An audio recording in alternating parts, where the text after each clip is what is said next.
Não entre em um relacionamento por emoção, porque se você entrar por emoção, você pode estar colocando em risco a sua eternidade.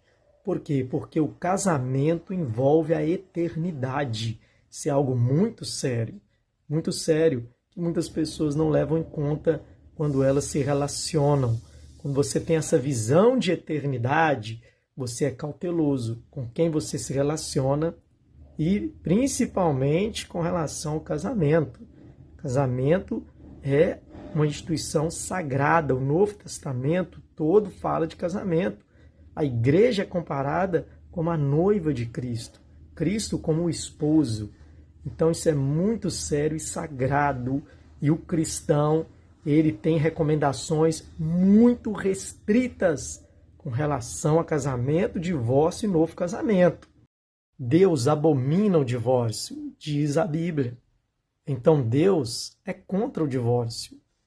Ele não é a favor do divórcio. Ele permite o divórcio em caso de traição.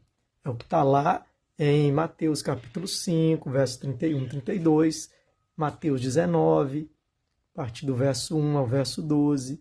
Então, em caso de traição, Jesus fala que há a possibilidade do divórcio. Mas, se não for por traição, está em adultério. Deixou sua mulher, deixou seu marido, não foi por causa de traição, está em adultério. Casou de novo, é adúltero, e a mulher se tornou adúltera. O cônjuge se torna adúltero por causa do pecado de um. É muito sério. E o novo casamento? Então, o novo casamento já é uma outra situação, porque não está muito claro aqui se pode casar de novo. Jesus fala que pode divorciar, mas ele não fala de novo casamento. Então, não vou pôr palavras na boca de Jesus. O apóstolo Paulo, em 1 Coríntios capítulo 7, também vai na mesma linha. Não vou pôr palavras na boca de Paulo, aquilo que ele não falou. Então, o que Paulo vai dizer? Ele diz, digo, não eu, mas o Senhor, que o homem não separe da esposa, da mulher, nem a mulher separe do marido. Se separar, não case, reconcilie-se. Por quê? Porque se separar sem ser por motivo de traição, Jesus já falou que se casar, está adulterando. Então, divórcio sem traição, não pode casar de novo. E o novo casamento em caso de traição? Então, aí fica mais apertado ainda. Porque Mateus, tanto no capítulo 5 quanto no capítulo 19, Jesus está sugerindo que, em caso de traição, não, você pode divorciar. Porque se você separou, ele só fala assim, separou. Não sendo por causa de traição, de infidelidade conjugal, prostituição. Nesse caso aí, ele está dizendo que se separar, sem ser por traição e casar de novo, está adulterando. Mas ele não fala mais coisas. Então, abre aqui a ideia de que pode casar. Então, ele me traiu, então eu não estou em adultério se eu casar de novo. Aí a pessoa casa de novo. Isso é o que diz Mateus. Marcos e Lucas não falam isso. Só fala que em nenhum caso pode casar de novo. Marcos e Lucas, então, eles vão falar que Jesus disse que separou não pode casar, porque se casar está em adultério, em qualquer situação. Eles não mencionam o fator aqui, infidelidade conjugal. Se você ler lá em Marcos capítulo 10, a partir do verso 1 ao 12, Lucas capítulo 16, verso 18, Jesus proíbe qualquer tipo de divórcio. Mateus fala que Jesus disse que em caso de infidelidade pode haver o divórcio. E aí subentende-se que poderia haver um novo casamento porque foi traído. Ok, mas e Paulo? Paulo já não deixa muita brecha, não. Paulo já é mais direto e fecha um pouco mais o cerco. Paulo fecha mais o cerco e eu vou falar agora no próximo história. Romanos capítulo 7, a partir do verso 1, ele vai falar que enquanto o marido viver, enquanto a mulher viver, eles estão ligados um ao outro. E lá em 1 Coríntios, capítulo 7, Paulo vai falar de novo casamento. Ele só fala de novo casamento com suas próprias palavras, em caso também de ficar viúvo ou ficar viúva. E os solteiros, né, nunca se casaram, eles podem se casar, se eles não conseguirem viver uma vida sem se casar, né? Então, os solteiros podem se casar e os viúvos podem casar de novo. Agora, aos divorciados, ele não fala de novo casamento. Ele fala de reconciliar. Entendeu? Então, assim, repito, não vou falar o que Paulo não falou. Então, novo casamento é algo muito sério. Você tem que conversar com o seu líder espiritual. Por que que eu digo isso? Porque o Novo Testamento não fala claramente sobre o novo casamento. Isso vai, né, ter uma interpretação em um ministério, vai ter ministério que vai ter uma outra interpretação. Então você tem que conversar, né, com o seu líder espiritual. Cada caso é um caso. Né? Tem pessoas que vêm de uma vida sem Cristo, né? Aí é uma outra situação, entendeu? Tem um que foi traído, tem um que traiu. Então é bem complexo a questão do novo casamento, que você tem que apresentar isso aí ao seu líder espiritual e procurar, né, entender, né, o que a palavra de Deus fala a respeito desse assunto com seriedade. Agora, isso que eu estou falando aqui é para o cristão, para aquela pessoa que quer viver uma vida de acordo com a palavra de Deus, que se preocupa com a eternidade, com a santidade. Então, isso aqui não é para quem não está preocupado com Bíblia, para quem não tem compromisso com igreja. Então, se não é o seu caso, não fique ofendido comigo. Você não tem nem que se ofender, porque, né, isso aqui é para quem quer viver uma vida, né, segundo a palavra de Deus. Né? Agora, se você não tem essa preocupação, viva a sua vida, seja feliz, entendeu? Do seu jeito. Né? Esses conselhos são para pessoas que querem e que têm essa preocupação de ter uma vida conjugal desde o início até o fim, com base na palavra de Deus. E eu também não posso, repito, né, falar algo aqui que não está explicitamente escrito. Se não está escrito, não vou falar. Tão sério, o relacionamento conjugal é tão sério que os discípulos falaram, Jesus, desse jeito não compensa casar, melhor não casar. Aí Jesus respondeu, realmente, mas nem todos podem receber esta palavra, ou seja, nem todos podem ficar sem se casar. Tanto que Paulo vai dizer, se você está livre de mulher ou de homem, não procure homem, não procure mulher. Agora, se você não consegue, né, ficar solteiro ou ficar viúvo, case-se. Mas a grande questão aqui que nós estamos falando é sobre o novo casamento em caso de divórcio. Então, você percebe que é algo muito sério, principalmente você jovem, que ainda está namorando, que nunca casou. É muito sério um relacionamento, desde o primeiro story. Não entre por emoção. Leve a sério, tenha visão de eternidade, meu querido. Porque aqueles que tiveram problemas com o casamento não vão querer que você tenha também.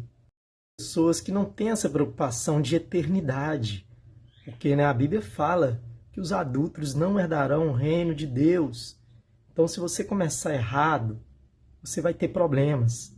Então, leve a sério, desde a fase do namoro, porque, meu querido, a carne, ela tem um problema muito sério com Deus. Então, você tem que ter esse entendimento de que as coisas que Deus instituiu não podem ser levadas na brincadeira, na emoção, na carnalidade, porque senão daqui a pouco você está tendo uma relação sexual fora do matrimônio, entendeu? Aí você capota seu carro, você destrói sua vida, entendeu? Então é muito sério, principalmente aqueles que estão solteiros ou namorando, ou nunca se casaram, até mesmo na igreja, meu querido. Tem muita gente dentro da igreja que às vezes brinca, então não brinque com essas coisas, é muito sério. Responsável. A sociedade aí fora é irresponsável. Ela já quer que você tenha uma vida sexual bem precoce. Você sabe que tem malucos aí que já querem até que as crianças já tenham, né, acesso a material pornográfico. Então isso é muito sério. Então, Se o diabo luta desde a infância, desde a adolescência, a juventude, para te lançar nesse mundo, né, da sexualidade sem compromisso, do namoro, né, famoso, né, ficar com um, com dois, com três, essa baderna, essa cachorrice, essa palhaçada, você está arrebentando a sua alma. Você está arrebentando a sua alma. E olha, a vida, meu querido, é um sopro. Tenha visão de eternidade. Leve a sério as coisas, principalmente o que é sagrado. E o casamento, o relacionamento é algo divino. A sua vida está uma bagunça. Jesus, ele tem poder. A graça de Deus é tremenda. E é você, né, buscar de Deus mesmo uma vida séria, se arrepender de todos os seus erros e se entregar totalmente a Ele, confiar na obra acabada da cruz, principalmente aquele que vem do mundo, vem de uma vida toda, né, desregrada e agora está em Cristo Jesus. Você é uma nova criatura. Tudo se fez novo.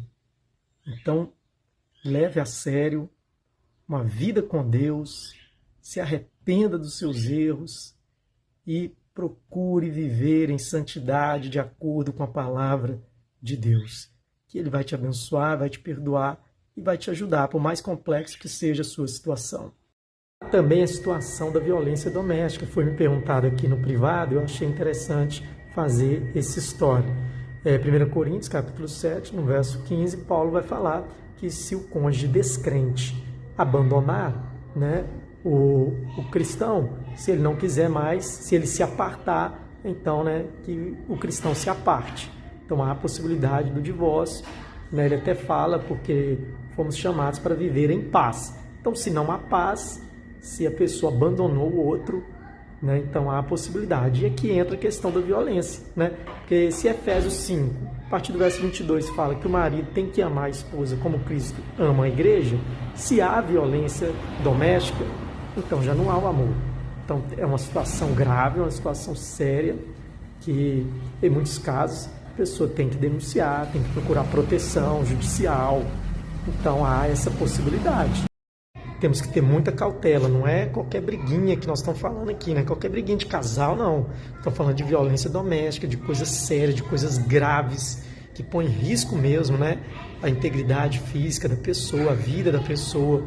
Então, assim, tem que procurar mesmo aí, em todos os casos, antes de chegar a isso, já tem que procurar uma ajuda, tem que procurar, né, porque quando chega a esse ponto, né, geralmente é porque já vem ali de um processo já que desencadeou tudo isso, né? Ninguém sai brigando com o outro assim da noite pro dia, né? Então, assim, começou a ter uma situação ali que está prejudicando o casamento, procure ajuda. Se você é um cristão, procure ajuda. Procure aconselhamento mesmo, procure a Deus, porque se chegar a esse ponto é grave, né? Violência doméstica tem que ser denunciado e pode ser reversível. Então, quando chega a esse ponto da violência doméstica, já quebrou o vínculo, né, a base ali, o vínculo do amor, que é a base do matrimônio. E aí Paulo fala, 1 Coríntios, capítulo 7, a partir do verso 15, né, se houver aí essa situação desse marido descrente ou dessa mulher, né, que está nessa situação aí, essa confusão, esse pé de guerra, esse inferno, e a pessoa está abandonando a outra, chutando mesmo a outra, ameaçando a outra né, a vida da outra pessoa, né, o que acaba mesmo envolvendo casos de violência física, além da psicológica. Você vê que já chegou num nível que Paulo fala que pode sim se apartar, né? Se o descrente, se essa pessoa que já está completamente, né, perdida, está fazendo isso, aí Paulo aconselha o divórcio. Mas o novo casamento é outra história. Por isso que no verso seguinte, o verso 16, 1 Coríntios 7, Paulo diz: porque como saberá você que o seu marido ou a sua esposa irá se salvar? Então, né, você ficar ali aceitando aquela situação, aquela violência, aqueles abusos, porque ele vai se salvar, o descrente, é perigoso. Então Paulo fala, se ele quer se apartar, se ele quer mesmo, se chegou nesse ponto, se há essa brecha, Então o cristão pode divorciar. O que ele não fala é do novo casamento, né? Então o novo casamento que é a situação mais séria, que mais complicada, né? Então, você vê que é algo assim bem complexo, né? Tem que ser avaliado cada caso, a pessoa tem que procurar uma ajuda mesmo, aconselhamento, e tem situações que são reversíveis, tem. Para Deus nada é impossível. Existem, né, casos de restauração mesmo, de pessoas que reconciliaram. Eu conheço casos de gente que separou e depois voltou e a vida é outra, né? Eles foram transformados. Então, assim, na igreja tem muitos relatos assim. Então, mesmo nesses casos, né, que às vezes tem essas brigas, tem situações que tem que ser avaliada, porque tem pessoas que às vezes estão passando por um problema de uma ordem que a gente não faz ideia. Às vezes dentro de casa ali, entendeu? Tá tendo uma situação que, se for resolvido, né, aquilo vai trazer a paz, né? Mas o inimigo muitas vezes cega, né, o casal, e eles não veem essa possibilidade, a situação vai só piorando. Então, para Deus nada é impossível, e há esse caso da possibilidade de divórcio, e também há os casos de reconciliação. O aconselhamento bíblico, espiritual, pastoral vai te ajudar com relação a esses temas de eternidade, a vontade de Deus, para que vocês tomem decisões, né, de acordo com a vontade de Deus. Então é muito importante ter esse aconselhamento, essa ajuda pastoral, bíblica e espiritual. E o aconselhamento, né, a ajuda psicológica, é para tratar as questões, né, do trauma, né, os conflitos e tantas coisas aí que envolvem, né, o casal quando eles estão passando por essa situação de divórcio. E não tem essa balela de que é só um que tem que fazer, é só um que tem que ir. Não, é os dois. Então tem que procurar ajuda, né? Não deixa chegar aí ao nível de que só um procurar ajuda. Já ajuda, mas o ideal é que os dois procurem a ajuda de Deus e até mesmo aí da ciência.